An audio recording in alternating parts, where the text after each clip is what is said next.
MBK 1:13 Arjuna's Pilgrimage. Chapter 13 Arjuna's Pilgrimage. It was more than a year since Narada Rishi's visit. The Pandavas' power and influence had increased, and they had brought many other kings under their sway. They ruled with one aim, to keep the people on a path of piety and truth. By their own example they showed how happiness follows a life of virtue. In everything they did they accepted the guidance of spiritually advanced Brahmins. Indraprastha flourished and became more than the equal of Hastinapura in the world's eyes. Due to his unswerving adherence to virtue, Yudhishthira became known as Dharma Raja, the king of religion. Draupadi pleased her 5 husbands with her feminine graces and expert attentions. According to their agreement, each of the brothers was allotted time in which to be alone with her. One day it so happened that while Draupadi was alone with Yudhishthira, a Brahmin came to the Pandavas' palace. Standing by the gate, he cried out, "O king, a Brahmin's wealth is being robbed by wicked and despicable men. Alas, how can it be that in the kingdom of the virtuous Pandavas the Brahmins are not protected? A king who takes his taxes but fails to protect the people is considered the most sinful of men. O heroes, take me by the hand and deliver me from this burning anguish." In anger and grief the Brahmin repeatedly cried out. Arjuna heard his cries and called down, "Do not fear." He went quickly to fetch his weapons in order to punish the thieves, but discovered that Yudhishthira was alone with Draupadi in the room which held the weapons chest. Arjuna hesitated. How could he intrude upon his elder brother, especially as they had made their agreement? But here was an afflicted Brahmin. If he did not protect him, then Yudhishthira's fame would perish and he would be tainted by sin. Arjuna could not stand by and watch his brother be accused of irreligion. He had to get the weapons, even though it meant he would be exiled to the forest. He felt that even if he died in the forest it would be preferable to being covered by sin. Arjuna resolved to enter the chamber and gather his weapons. He knocked on the door and walked in. Looking straight ahead of him, he strode quickly toward the weapons. Yudhishthira smiled to see his younger brother. He knew Arjuna must have an important reason for entering. Arjuna then explained the situation, took his bow and rushed out of the palace. Taking the Brahmin and mounting his chariot, he pursued the robbers. When he saw them in the distance, Arjuna released infallible arrows, striking down the thieves as they made off with the Brahmin's cows. Having dealt swift justice to the robbers, Arjuna restored the property to the grateful Brahmin and returned to the city. Yudhishthira greeted his brother warmly as he entered the palace. Along with his other brothers he applauded Arjuna for saving the Brahmin. Arjuna bowed before Yudhishthira and said, "O Lord, please give me permission to observe the vows we have agreed. I shall leave for the forest at once." Yudhishthira's heart was pierced by grief when he heard Arjuna's statement. He immediately replied, "Why should you go? O sinless one, if I am your authority, then heed my words now. I was not in the least disturbed by your entering the room. There is no need for you to leave for the forest." Yudhishthira looked tearfully at his handsome, curly-haired brother. How could he face separation from this virtuous and gentle soul? He explained to Arjuna that the scripture sanctioned the younger brother entering a room where his elder brother sat with his wife. It was only when the elder brother intruded upon the younger that it was condemned. Arjuna had entered the room only in pursuance of duty and in service to Yudhishthira. But Arjuna was adamant. "My lord, I have heard from you that virtue must be practiced without hesitation or quibble. I shall not waver from truth. Truth is my weapon and virtue my strength. Grant me permission to leave and I shall proceed to the forest today." Despite the other Pandavas' repeated pleas, Arjuna could not be swayed. Finally Yudhishthira relented and gave his permission. Although it would be painful to think of his younger brother in exile for so long, it must somehow be the arrangement of providence. Surely the Lord had some inscrutable purpose which would ultimately prove to their benefit. He watched sadly as Arjuna left the city accompanied by Brahmins chanting sacred hymns and by servants carrying wealth for him to distribute as charity while he traveled. The young prince went on foot toward the north. He had decided to first follow the gang's course toward the Himalayas, then proceed eastward to the coast. Following the coastline in a great circle, he would finally return to Indraprastha. Arjuna traveled at a leisurely pace. He saw charming woodlands, lakes and gardens. There were countless hermitages along the banks of the Ganges where sages lived, and each evening Arjuna would stop and recite prayers in their company. He would also listen as the sages narrated tales from the ancient scriptures about the pastimes of the Supreme Lord and his many incarnations. Arjuna often thought of his cousin and dear friend Kṛṣṇa as he walked. He hoped to visit him toward the end of his exile. The Pandava listened as the sages describe how Kṛṣṇa was the unborn original personality of Godhead, appearing on earth to destroy demonic men and to establish the eternal religion, pure love of God. As he traveled, Arjuna also performed fire sacrifices to please Vishnu and the gods. One evening, just as the Brahmins were kindling the sacred fire, Arjuna entered the Ganges in order to bathe. He was just about to then leave the river when he suddenly felt himself being drawn underwater by an unseen force. Despite his efforts to free himself, he was dragged deeply into the river. He then found himself mystically transported to a celestial palace. Arjuna looked around and saw a sacred fire burning in the room he had entered. The prince immediately sat before the fire and offered libations of ghee into the flames, fearlessly reciting the mantras. Just as Arjuna was completing his evening rituals in that strange place, a beautiful girl entered the room. She glanced coyly at Arjuna and smiled. He recognized her at once to be a maiden belonging to the celestial Naga race. Arjuna understood at once what had happened. The Nagas have the power to transfer humans to their own heavenly dimension of existence. Obviously, this girl had become attracted to him and had drawn him down to her abode. He smiled back and said, "O beautiful maiden, you have been bold indeed. Who are you and where is this divine region?" The girl replied that she was the daughter of a Naga king named Karavaya. Her name was Ulupi. "When you entered the river for your bath, I was moving through the waters in my ethereal form. I was struck by Cupid's arrow as soon as I saw your godlike form. O descendant of Kuru, I am yet unmarried. Therefore accept me as your wife, give yourself up to me and gratify me today." Arjuna said that he was bound by a vow of celibacy for 1 year. He could not therefore accept her as his wife. Still, as she was a Naga, he knew she must have already known this by her celestial intelligence. She would not have asked him to marry her if her request did not somehow conform to the codes of virtue. Indeed, the scriptures enjoin that a Kshatriya should never refuse a maiden who supplicated herself to him. Arjuna asked her how he could satisfy her desire while at the same time maintain his truthfulness. Ulupi replied, "I know of your vow, O hero. You and your brothers made a rule in regard to Draupadi. This is well known to the gods. But that rule pertained only to your wife. It is her with whom you must not consort for the next year. There will be no sin in accepting another woman." Filled with desire for the powerful Pandava hero, Ulupi beseeched him to accept her. She explained that such an act would be his highest duty under the present circumstances. The Naga princess knew that Arjuna would act only when impelled by virtuous motives. She told him that if he did not take her as his wife, she would destroy herself. Thus he would be saving her life by accepting her. That was certainly a greater virtue than observing celibacy. Even if his piety suffered a slight loss by his going with her, he would gain greater merits by having saved the life of a helpless woman who had approached him for shelter. Arjuna thought carefully. He decided that the Naga maiden was speaking the truth and that he would not be acting wrongly to accept her as his wife. He smiled and nodded in assent. Ulupi quickly fetched 2 celestial garlands which she and Arjuna duly exchanged to signify their acceptance of one another. Having sealed their union according to scriptural injunctions, Arjuna then spent the night with her in Karavaya's palace. Ulupi waited upon him and offered him every kind of celestial food and drink. They then lay together on a golden bed in the heavenly mansion and conceived a child. In the morning Arjuna rose just before sunrise. Ulupi brought him back through the Ganges to the place where he had bathed the night before. Before leaving him, Ulupi blessed Arjuna, "You shall be invincible in water.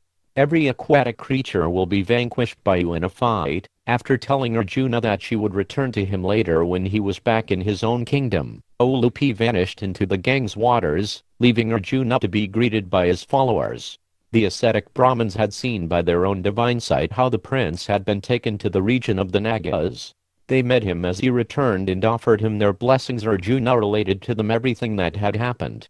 The party continued on to the Himalayas and soon arrived at the Bhrigu mountain where the famous Vasishtha Rishi had once had his hermitage. Many Brahmins lived on that hill and Arjuna distributed much charity to them.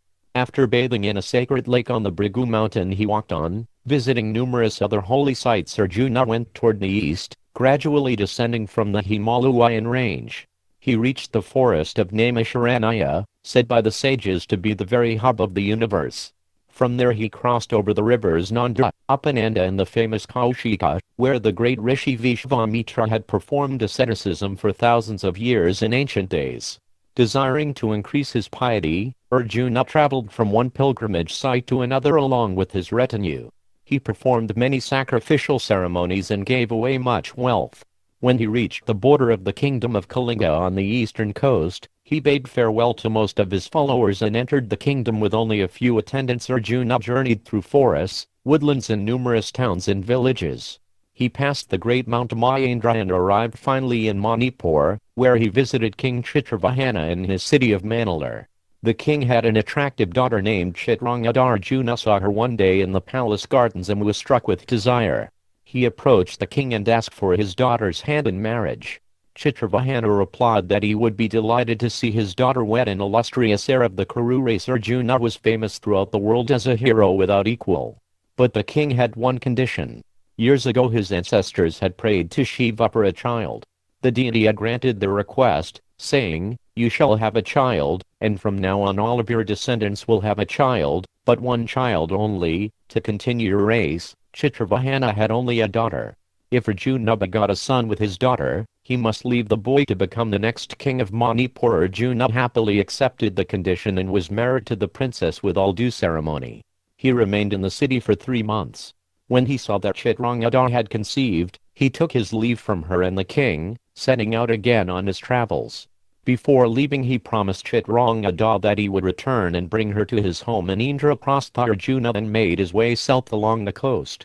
When he reached the southern coast he found a large community of rishis. He asked them to point out the local pilgrimage sites, and the rishis informed him that there were 5 sacred lakes in that region, which could not be approached because they were infested with crocodiles.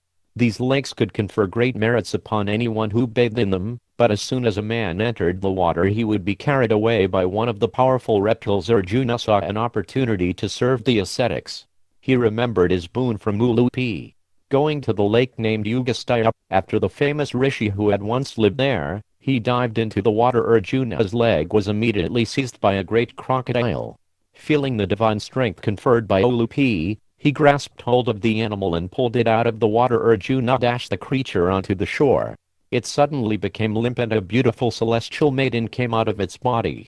Seeing the wonderful sight, Arjuna asked, "Who are you, O beautiful one? Why have you committed such sins in this lake, carrying away holy ascetics?" The maiden stood before Arjuna with folded palms. "O mighty hero, I am the Apsara named Varga, ever beloved of Kuvera." Varga explained that she had once been going with 4 of her friends to see Kuvera. As they traveled through a heavenly woodland region they saw a Brahmin meditating in a lonely place.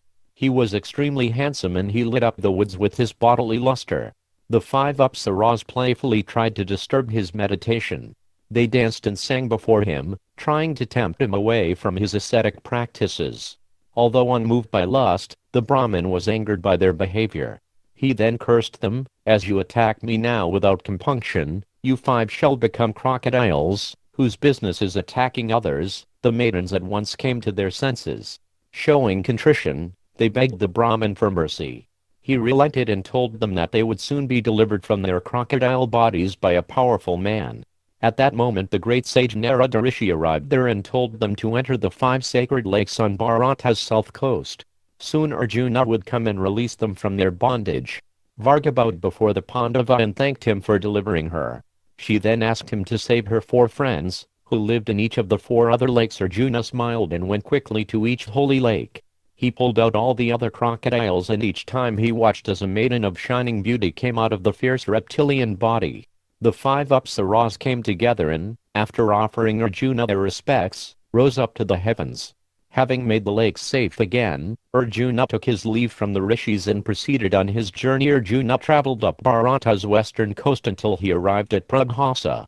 In the sea near Prabhasa, Kṛṣṇa had constructed a city called Dwaraka. Arjuna could see the splendid fortress city from a distance, shining like the sun on the horizon.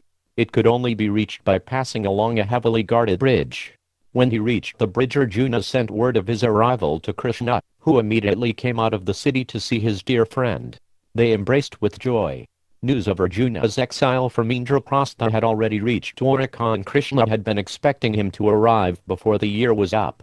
He knew that Arjuna was interested in gaining the hand of his sister Subhadra. Arjuna had heard much about the princess from Gandha, Kṛṣṇa's cousin, who had studied under Drona along with the Pandavas. Gandha had described her as being incomparably beautiful and endowed with every womanly qualification. Just by hearing the descriptions, Arjuna's heart had become attracted. He had resolved even then to somehow win her as his wife, and that would forge an alliance between the Pandavas and their beloved lord, Kṛṣṇa. Arjuna told Kṛṣṇa about his travels to the holy places, and the Vrishni hero replied, "This is all good. Your piety and virtue are ever increasing." The Pandava prince turned quickly to the subject of Subhadra. He asked Kṛṣṇa how she might be won. Kṛṣṇa smiled. "This princess is worthy of you in every way, O tiger among men, but who knows what would be her decision at Aswayamvara? For a hero, the surest way to win a maiden is to carry her away by force. This is always the way of the powerful, and it is sanctioned by Holy Scripture." Kṛṣṇa added that his brother Balarama was intent on seeing her married to Duryodhana, even though no one else in Dwarka was very keen on this suggestion. Kṛṣṇa especially did not like the idea. He would much prefer Arjuna to take his sister's hand. But Balarama was the city father and Kṛṣṇa's elder brother, and Kṛṣṇa did not want to go against his wishes. He told Arjuna to be patient. They would devise a plan. In the meanwhile, they could spend some time together. Arjuna still had 4 months remaining of his exile. He could spend it at Dwarka. Kṛṣṇa suggested that Arjuna keep his identity concealed. If he entered the city openly, he would not get a chance to see Subhadra. She lived in Balarama's palace and was never seen in public. Her first appearance would be at her marriage.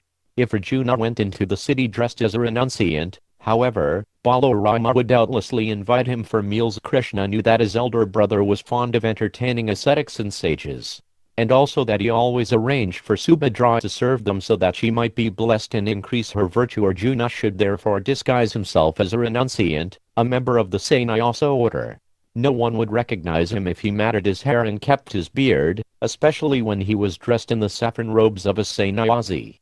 Then he could live in Dwarka during the coming months, and await an opportunity to win the beautiful Subhadra.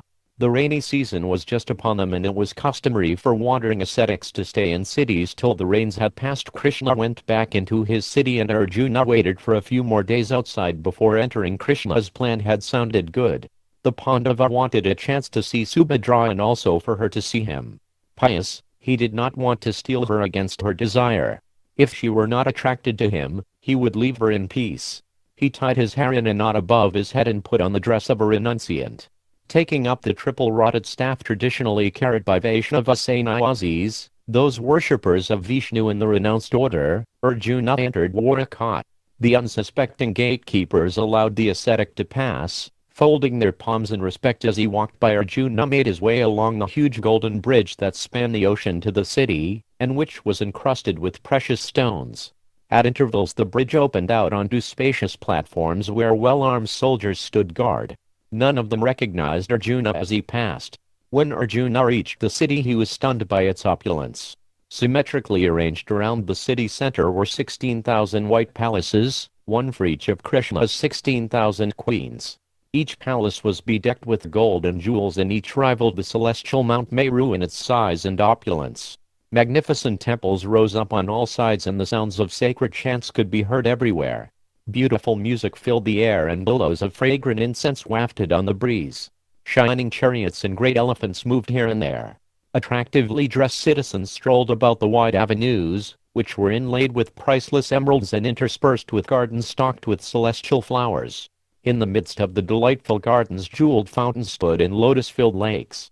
Trees bearing blossoms of every color stood along the roadsides.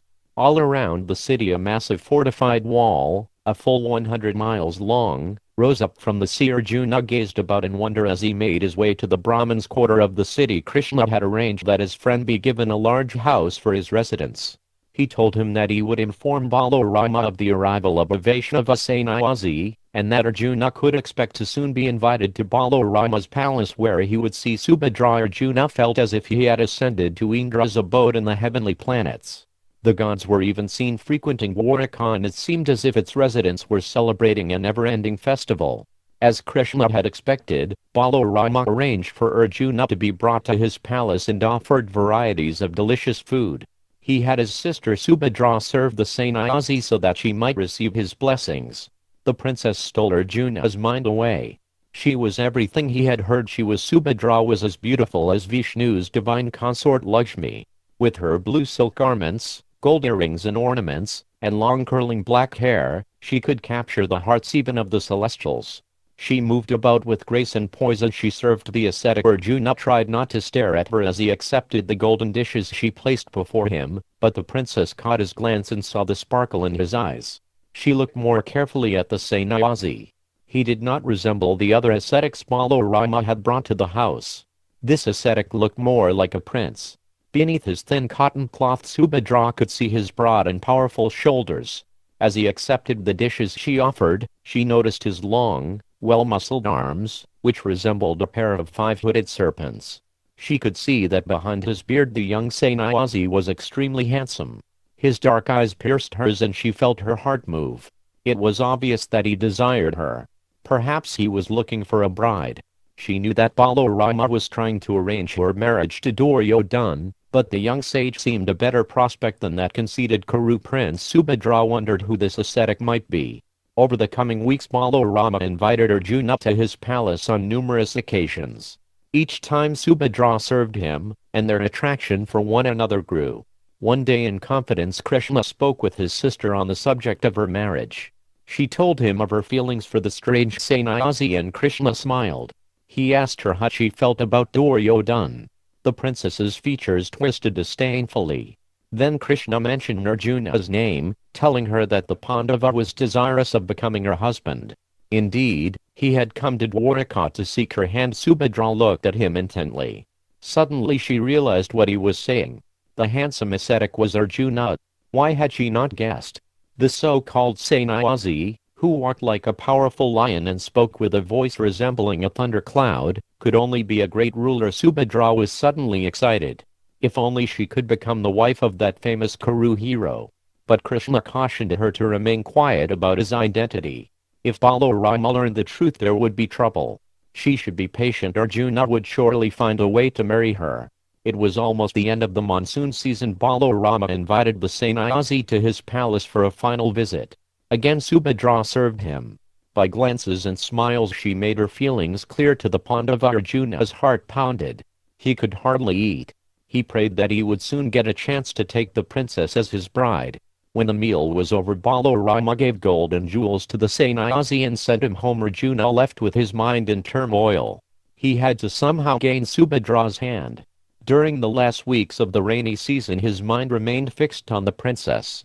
Finally the rains ended and it was time for Arjuna to leave Dwaraka. Kṛṣṇa came to see him and told him that there would be a festival on the Rahivataku hill, which skirted the mainland coastline around Dwaraka.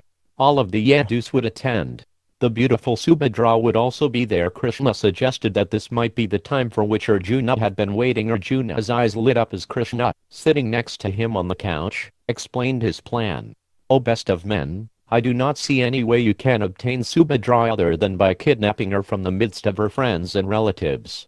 The festival will provide an opportunity for you, as the powerful heroes of the Yadu dynasty will be at ease and not expecting trouble. The festival was to be held in a few days and Kṛṣṇa arranged for swift messengers to ride to nearby Indraprastha. Arjuna wanted to obtain Yudhishthira's permission before snatching away Subhadra. Such an act would likely arouse the anger of the mighty Balarama, and might even precipitate a fight between the Pandavas and the Yadus, but Kṛṣṇa told him not to fear. He would pacify Balarama when the time came. I will convince my irascible brother of the propriety and excellence of an alliance with your house, O Partha. You need only take the maiden and make off with her with all speed. When Yudhishthira's permission arrived, Arjuna prepared himself to kidnap the princess. On the day of the festival, Subhadra came out of the city surrounded by her relatives. All the great personalities of Dwaraka were present: King Ugrasena, Akrura, Gada, Sarabha, Babru, Satyaki, Uddhava and many others, and they resembled an assembly of the gods. The Gandharvas also appeared and they played sweet celestial music as Apsaras danced. Dwaraka's citizens came out on their golden chariots and on the backs of great elephants. Above them hovered the aerial cars of the Siddhas and Charyunas, uttering auspicious Vedic hymns in praise of Krishna and Balarama, who shone in the midst of the assembly like the sun and the moon. From the sky the gods showered celestial flowers and played their heavenly instruments. As evening approached, Arjuna came unnoticed out of the city. He had changed his dress and put on armor. His year of exile was over and he had cut his hair and resumed his normal appearance. Krishna met him and gave him a chariot drawn by Shabhaya and Sugriva, two of Krishna's celestial steeds. As the Yadus sported and enjoyed themselves in the fragrant woodlands on the Raivataku, Arjuna mounted his chariot. Then he saw Subhadra surrounded by her friends and maidservants standing near a temple of Vishnu. Without delay Arjuna spurred the horses and rushed toward the princess. Subhadra looked up in surprise as she heard the clatter of the fast approaching chariot. Holding the reins was Arjuna, with a great bow slung on his back and a sword hanging from his belt. Subhadra's heart leapt. The prince was heading straight for her. In less than a minute he had taken hold of her hand and pulled her onto the chariot. Before anyone could react he raced away to the north, back to Indraprastha. As they realized what had happened, the Yadus became incensed. How dare anyone kidnap their princess before their eyes? Who could have been so bold? Some of them said it was Arjuna from Indraprastha. The Yadu warriors ran about in all directions, trying to find their weapons and chariots. Indwarka, the chief officer of the court, stood in the central square of the city and blew his golden trumpet. It was the call to arms. A council of war was hastily assembled in the Yadu court. As the ministers and generals quickly took their places in the Sudaramata assembly hall, Balarama spoke. His angry voice echoed around the hall. Why has Arjuna insulted us in this way? Did he not consider us worthy of a peaceful approach? He has stolen Subhadra without even speaking to any of us. Surely this means war. Balarama glared around the assembly with eyes reddened with fury. The thousands of Yadu warriors present rose like so many fires blazing up when fed with oil. Bring my armor, fetch my weapons, yoke my chariot, and I shall give chase to the insolent Pandava. Amidst the uproar, only Krishna remained unmoved, seated upon his beautiful, jewel-encrusted throne at the head of the assembly. Seeing this, Balarama again spoke. With his pure white complexion, blue robes and wildflower garlands, he resembled a white mountain covered with blossoms. His voice again echoed around the hall. Stop! O senseless men! What are you doing while Krishna remains silent?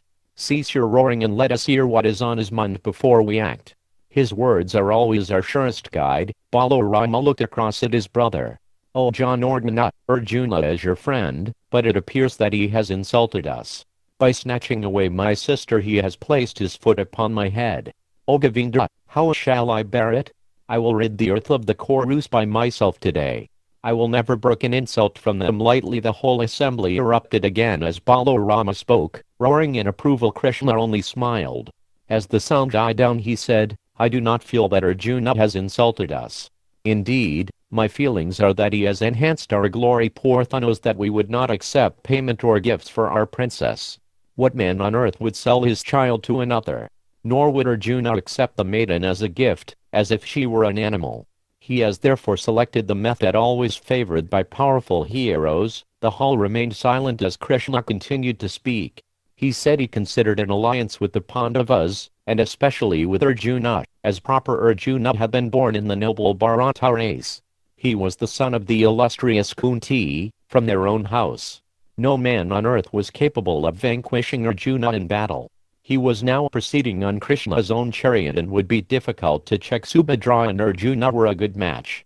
Better that they send swift messengers to bring him back in peace and arrange for a proper wedding. That would avoid the disgrace of being defeated by Arjuna and would enhance the alliance forged by the marriage. After all, there was now no question of Subhadra being accepted by another man. Having concluded his speech, Krishna looked around the assembly. Some of the Yadus voiced doubts, but Krishna answered them all expertly. Gradually the mood changed. The Yadu heroes looked at one another in affirmation of Krishna's words. His points were good. Arjuna was the world's greatest warrior and his dynasty were world emperors. His marriage to Subhadra was the arrangement of providence for the good of the Yadus. They immediately sent messengers after Arjuna. He was brought back and received with honor. The city was decked out in flags and festoons and a great ceremony took place. Arjuna accepted Subhadra's hand before the sacred fire with the blessings of the rishis. Then he remained in the city for a few more days. Finally, taking permission from Balarama and Krishna, he returned home. After a year away, Arjuna longed to see his brothers again and introduced Subhadra to them.